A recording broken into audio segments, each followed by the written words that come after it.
agency and control over your opponent is specifically the gauntlets. I'm looking at the gauntlet Nair, because you can take them, throw them back towards your opponent. You don't have the active input that Scythe has, but you'll see a regular, like, middle of the road, not middle of the road, but like kind of filler in a 2v2 or 2v1 combo is that gauntlet neutral air to throw your teammate back, or an easy to execute neutral light as well. Just kind of gives you some time, gives your opponent time or your teammate time to react as well. So also a very potent weapon, especially to have two of. Gauntlets are still very popular in twos as well. Yeah, and tell me a little bit more about this, right? Because FryDasOle is holding the orb a lot longer than we saw in the last set. Maybe there was some downtime where he kind of figured things out. He did have a little bit of moment of respite while we kind of finished up those other sets after they finished their top 8 qualifier. So maybe he had a moment to try to get more confident on that orb. Okay, grinding in is the Rayman right there. Skateboarding trick's only going to get you too far. There's the alley-oop there from FryDasOle. We've come to know and love, at least from that last set we saw. Wow, nice. And again. Oh, nice slap. And he goes for the D-Light into the ground pound. And great the save, but the weapon toss is there that ended up interrupting him. And that was a weapon toss from Sarme. That was his axe. We talked about the praises that we sing for KiXe. Can we see some of that initiative come in? It's on the spear right now instead. Sarme looking for a conversion right there. Not going to get too much. Here we go. Unarmed here, just beezing him up in the alleyway. This is kind of scary for Red Team. I mean, we're looking at a potential 6-stock here, especially if KiXe gets another slap here over on the edge. 6-stock denied, 5-stock denied as they get the full team wipe. That is Sarme picking up both, getting the double KO there. But 4-stock though? I would be very surprised if we didn't see a 4-stock. Okay, let's see. KiXe zoning out. Yeah, super tricky right there. Coming through. Okay, looking to get some side. I'm scared on the edge. Oh, Pavelski almost had the neutral air. He still had the dodge to get up and reset his jumps. Okay, yeah, and it's a reset there from FryDasOle and KiXe as well. Wow, great coverage there from KiXe. FryDasOle following it up right back there. Yep, and Sarme just knows. A fantastic punish that came out from FryDasOle to extend that and ultimately lead to the KO there. Great team play coming out from Fry and KiXe. Wow, and again, yeah, just the reactions from KiXe to just be ready for almost anything Fry wants to throw at them has just been unbelievable so far. Really great showing in this first game. So we talked about how much control he has with the Scythe, and especially like the down air is a great setup tool to take and throw your teammate or your opponent into your teammate. Then of course the neutral signature comes out from KiXe's Katars. But also when you have the orb, you have neutral light as kind of your simple setup option to send them basically straight over to your teammate, deliver them on a silver platter, and then out comes the neutral signature from KiXe. So he has those simple setup tools that can lead to a stock. Oh, that's what I'm talking about. That's Pavelski overextending, getting too reckless, and falling. We have the amazing clips, but also we have the clips like that where he falls 15 seconds into the game, and it's ultimately his own undoing. It's important to gamble responsibly. You know, sometimes you're just one hand away from taking that big win, and Pavelski busted real bad there. I've been so anti-gambling this weekend, and everyone else is trying to drag me into the pits with them. I've been so mature this weekend. Okay. Here we go. Pavelski giving Sarme a little bit of breathing room to approach back towards the stage. Let's see how Sarme comes in now with that scythe right there. Delivers onto Pavelski. Big damage, but broken up by the item toss as well. He was able to pick up the sidelight side air, then throw that weapon out when there was a weapon spawn. A little bit of damage, but mostly like a momentum interruption of the red team as Sarme picks up the double KO here, answering back after that rough last game. But it's 2 fresh respawns on blue team there, Sparky, so I'm a little bit nervous. We got to see what kind of damage gets built up on the side of red, as it looks like double sights are coming through right here for the passbacks. You're exactly right. They saw all of that control that Fry has, finally hitting, I think, maybe the first neutral signature on Orb that we've seen, and the complete signature overlap from the blue team. Now a full stock lead for both members of blue over red. And the control that red thought they would have with double scythes are not coming through, at least so far. Wow, okay, Sarme, small little pickup right there. Gonna jump to get out, and the pogo comes through as well for a little bit of added space. Oh, Sarme coming in with that one! Unreal stock. Great reactions as well, knowing Pavelski would be there to set it up. We have the equalizer here as FryDasOle is taking more and more damage on the second stock. Sarme and Pavelski haven't taken too much damage on final just yet. That might start to change here as the juggle game comes out from KiXe. Pavelski coming in. The signature makes contact. Sarme in the orange.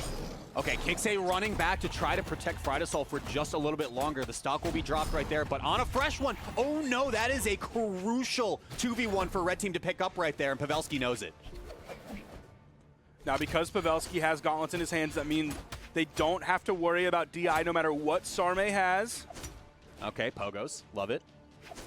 Again. Keep it going. How many times? 4? No, all right. Well, you know, can't win them all.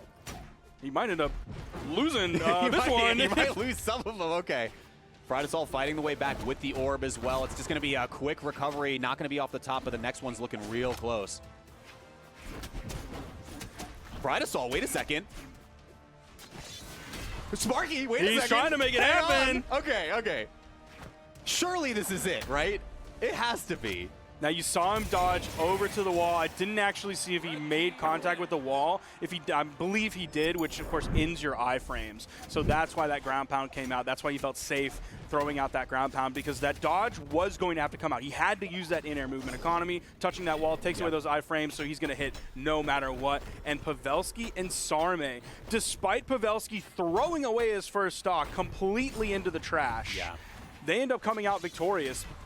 Largely due to Sarme. Picked up 4 KOs, 583 damage. Yeah, we saw that critical 2v1 that we mentioned before that really just sealed the deal at the end of that game. Really, really good stuff out of Pavelski, and Sarme just, I don't know, closing out stocks incredibly well. And I think Sarme being able to just play back and react to what Pavelski wants to do, whether it's on double scythe or otherwise, just the ability for either of them to just roll swap on what they want to do and play offense has just been incredible to see. Yeah, they're a great team. I'm liking what they're throwing down here. They don't have too much experience with each other. Really, it's a couple community tournaments. It's Arctic Rumble from Bearded Brawls, and then the Galaxy Cup Sub-Zero. That's all of the history they really have on record here, if the stats are to be believed, which I believe the stats. We're seeing the Matt Bannon coming through here. Easily bans out Demon Island, and then Fry's just kind of chilling, taking out a small Fortress of Lions. Small Terminus, Mishima Dojo. Not a lot of soft platform fans here, and we're going to Apocalypse with the single soft platform and the kind of decent-sized walls. All right, 3 scythes come onto the battlefield in just a moment for our game number 3, if I'm not mistaken. Is it 3 or 4? Now I don't even know. I'm doing self-doubt again. I don't even know I've been gaslit. Game 3. Game 3, you're right. You see, we're being confident this weekend. We're being confident this weekend. Okay. All right, here we go. Let's see how that double scythe action from Pavelski and Sarme comes into play on this counter pick. Pavelski already starting things over on the edge, getting very, very low, making me a little worried. Yeah, we talked about it, those overextensions, right? Let's spend as many resources as we can, and maybe we get a cool clip out of it. Didn't amount to too much right there, but a lot of damage. Some cost fallacy. Oh, yeah. Well, I've already blown all of my movement options. I might as well grab it again. Nice interruption from Fry. That is, you know, it's a reasonably easy thing to time if you hit that ground pound right in the middle, especially with an unarmed recovery. Okay, Pavelski swapped to the gauntlets right there. Item throw as well is going to keep them both deterred from that right side stage. Wow. Fry did a great job giving KiXe plenty of room to get back once he hit that neutral light on both members of Red. Oh, Pavelski just kind of followed him down there. Okay, the save. And there's the save, the weapon toss. It got scary for a second. Great awareness from Sarme to keep that stock alive, knowing Pavelski was just going to run out of resources in just a moment. This is so scary. This is so scary. Stop! Oh, the save from Fry? Who's going to fall? Someone has to, right? How many? How long have they been on stage, Sparky? What is happening? Okay. How did KiXe die there? What? I'm sorry. Pavelski fell, KiXe fell. It's a 1-for-1, but that's what happens when you have two crazy players who either have a scythe or gauntlets in their hands, and then a team that also feels pretty comfortable. Fry and KiXe have been very strong on the edge in some of their previous sets, so they're confident in this great neutral air grab to interrupt that ground pound from Sarme. Scoops him right out of. You talked about Pavelski going for a little bit of a reach right there. The GC isn't going to amount to much, but Sarme always has the back. This is looking tough here. 5 stocks to 2. They haven't been able to take out Sarme so far in this game. We're about 2 minutes into it. That side air is finally going to do it. Pavelski reaching for the ground pound right there. KiXe looking for the GC on the down signature, I believe. Pavelski's done, right? Okay, here's the save. And Sarme turning around. They end up getting KiXe and knocking him out. Sparky, I don't even know what just happened there, but that's going to be a wrap on this game. It looks like it. The end of the game is what's happening. And Pavelski's down there. He got bored. He needed some stimulation into his motor neurons in his brain. He needed some dopamine. So he's like, I'm going to go down here. I have to input something. I'm not just going to sit here. I'm going to end up hitting my own teammate. And oh my gosh, dude, that game was just pure chaos. I think this replay is going to be the only one we see if it plays this quickly, because they were off stage for, I want to say, a solid 20 seconds or so. It felt like a massive chunk of that game, not like half or anything, but a massive chunk of that game was in offstage situations just like that. There's the recovery that gets through the iframes that gives Sarme the chase dodge up. There's the save from KiXe. There's the recovery picking up both. The turnaround. There's a little bit of the overlap there. Sarme went for a neutral air, but Pavelski's down air took priority there. It picked up second.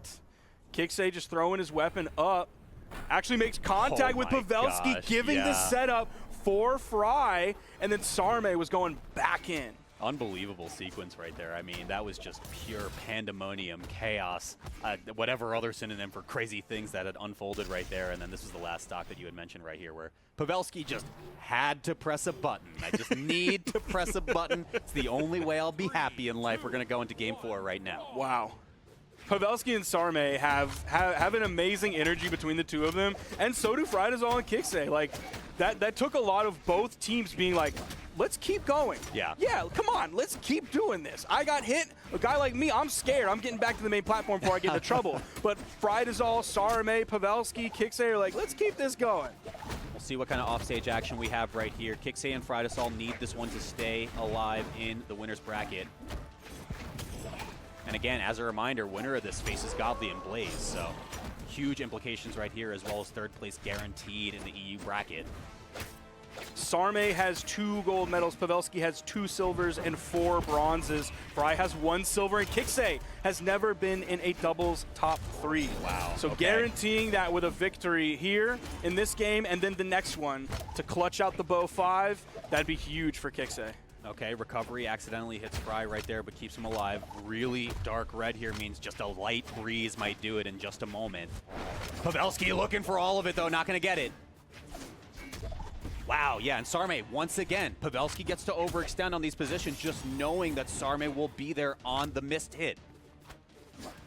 Now Pavelski very damaged so far. KiXe is hunting for the KO, staying away so he doesn't get caught by that turnaround down air, making sure not to dodge back in, because that's a classic option that a lot of side players look for. FryDasOle, a rare sight now on the orb again, just throws it away.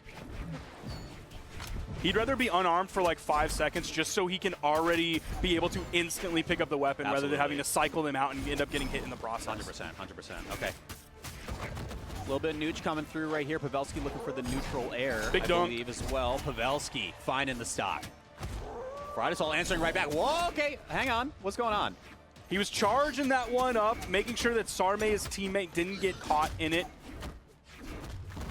Wow, nice conversion again. Not going to be a KO off the top, but again, FryDasOle just desperately throwing the weapon downward to try to create a little bit of space. Recovery from Fry allows them to live for a little bit longer. Here we go. A little bit of team damage back and forth. First the recovery from Pavelski onto Sarme, then Sarme onto Pavelski. Do they get the full team wipe here? Now that's important. What we just saw is the scythe kind of has a what we call the grab property, where if I hit you, my teammate, and an opponent at the same time, it will prioritize the opponent. Gotcha. So you can safely throw that out knowing that you won't actually do the work on your teammate. Work's being done here by KiXe, who is the healthiest in this game, but it's still relatively even between these teams, and now it is almost completely even. Sarme has a little bit of damage on him. Yeah, the reactions from Pavelski, just knowing that Sarme is going to toss KiXe straight into him to get that conversion into recovery. Really good stuff. We keep it even at 1. KiXe, the most healthy, like you said. Pavelski doing a great job of outranging KiXe. KiXe immediately rotated over to the right, but of course Queen Knight is very slow, so he's not able to give like any meaningful. KiXe's putting in work, Sparky. Yeah, now he's turning things around. He's keeping it going. He's giving Fry some room to get back. Fry's going back in. KiXe has to take the lion's share of the responsibilities here while Fry is so damaged. Same thing kind of goes for Sarme, though. Crucial dodge from KiXe allows them to hang on. Weapon tosses going off the left side a little bit longer. FryDasOle now. Side strong, gonna slide off right there. The ground pound. Oh no, both off stage right here. No resources left from either. Chase down jump, Fry follows down. There's the ground pound. Pavelski in the 1v2. KiXe a little bit slow on that side air. The weapon toss goes 45 degrees down. They'd rather have maintained stage control. They grab the weapon. The recovery from KiXe and FryDasOle, and KiXe take it. Oh my gosh. Unreal, man. Holy moly, the amount of overtime work. I'm paying KiXe. I'm not paying him time and a half. I'm paying him time and 3/4 after that. Because the way that he, as really, you pointed that's out, not even a 2-time? Oh, maybe I'm giving him 2x for what he did right there. I think that last stock that you pointed out was so huge, right? KiXe sees FryDasOle's in trouble right there, just jaunts his way over to the right side and says, you know what? I'm here to get your back. That was wild. That was so wild. 5 KOs from KiXe that game. Great job finding those KOs, actually securing those KOs. 554 damage as well. Great setup from Fry. But I love that, like, even at the end, and I might be saying this just because they ended up winning, but I like that Fry wasn't totally scared. Yeah. Because there were those moments where, like, KiXe ends up getting knocked away, or they just did, like, a position change. And then Fry, like, threw out 1 or 2 reasonably safe moves. All of a sudden, swap positions again. KiXe's in your face. Yeah. I love to see it. I mean, the way that they were playing their roles was just so, it was perfect. Like, really perfect, honestly. And I think when KiXe needed to play fast, he knew it, and he played fast. Absolutely. Really good stuff. And we're going into the game 5 here. Between these two teams, no legend swaps whatsoever. These players are playing these legends like at breakneck speed. They're playing them to their limits. I'm loving KiXe's Queen Nai. We haven't seen a lot of Queen Nai here lately. Like, Fozy occasionally plays Queen Nai, but it's very rare. So it's great seeing not only just someone who is good at Queen Nai, but of course Fry as well, someone who is good at playing with Queen Nai. What I'm curious about, too, is we saw Pavelski specifically throw away a stock in Game 3, I believe it was. And you had mentioned it before, right? This player is just so aggressive, wants to go for the clips, and sometimes that leads to catastrophic failures. Does that change his tune a little bit as we go into this tiebreaker Game 5 here to decide winner's bracket? Knowing Pavelski, like, he doesn't throw away a stock like all the time. Knowing Pavelski, I think it really won't change his mind whatsoever, because he's a player that, like, because it happens frequently enough, he knows how to recover from it, which is why you didn't just see him crash and burn after he threw that away. Pavelski, slick movement on that platform right there. Really good stuff. Picks up the scythe as well while Sarme holds off on the left side. We're playing a pincer out, inside out right here. Sarme picks up 1. Pavelski looking for the second. There it is. Nice. Sarme was able to somehow get the official double knockout, swapping weapons in between, picking up 1 person on the left and then the other person on the right.